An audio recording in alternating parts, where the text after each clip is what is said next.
Hello, I'm Grant, and welcome back to Phrasal Verb News, where we use real news stories to teach you phrasal verbs and idioms in context.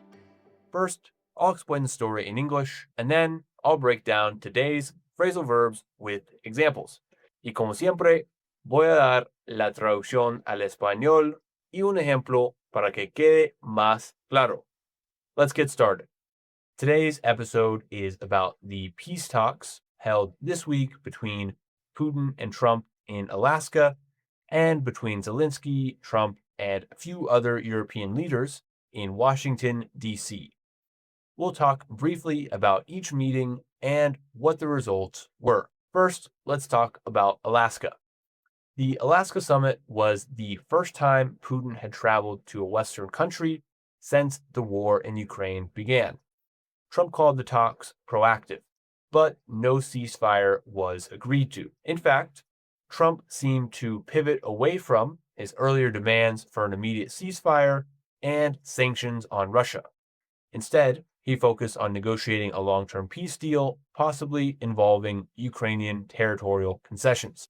Putin put several proposals on the table, including Ukraine withdrawing from Donetsk and recognizing Crimea as part of Russia.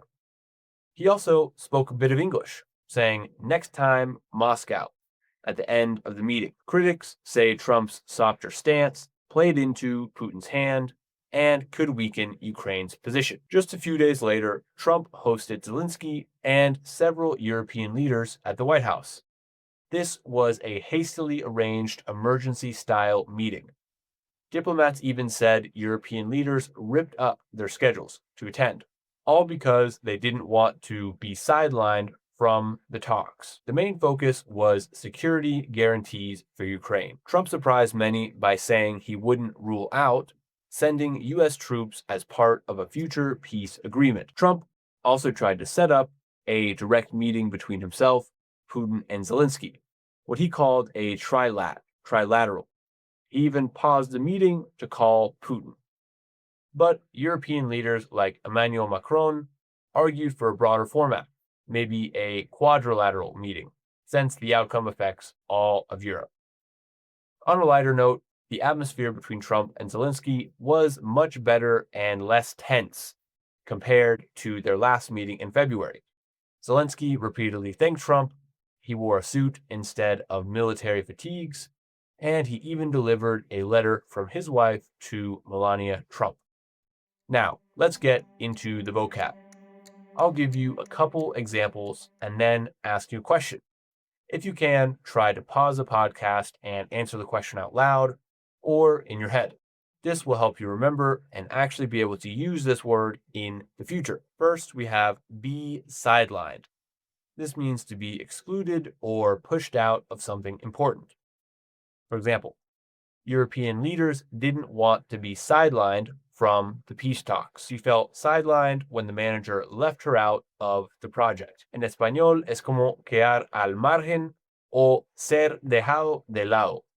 Por ejemplo, los empleados temían quedar al margen de las decisiones importantes. Next, we have put something on the table.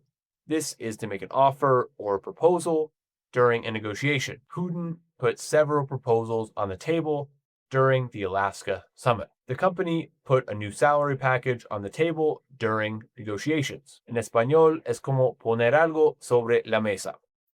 Por ejemplo, el sindicato puso sobre la mesa una propuesta de aumento salarial. Third, we have rule out.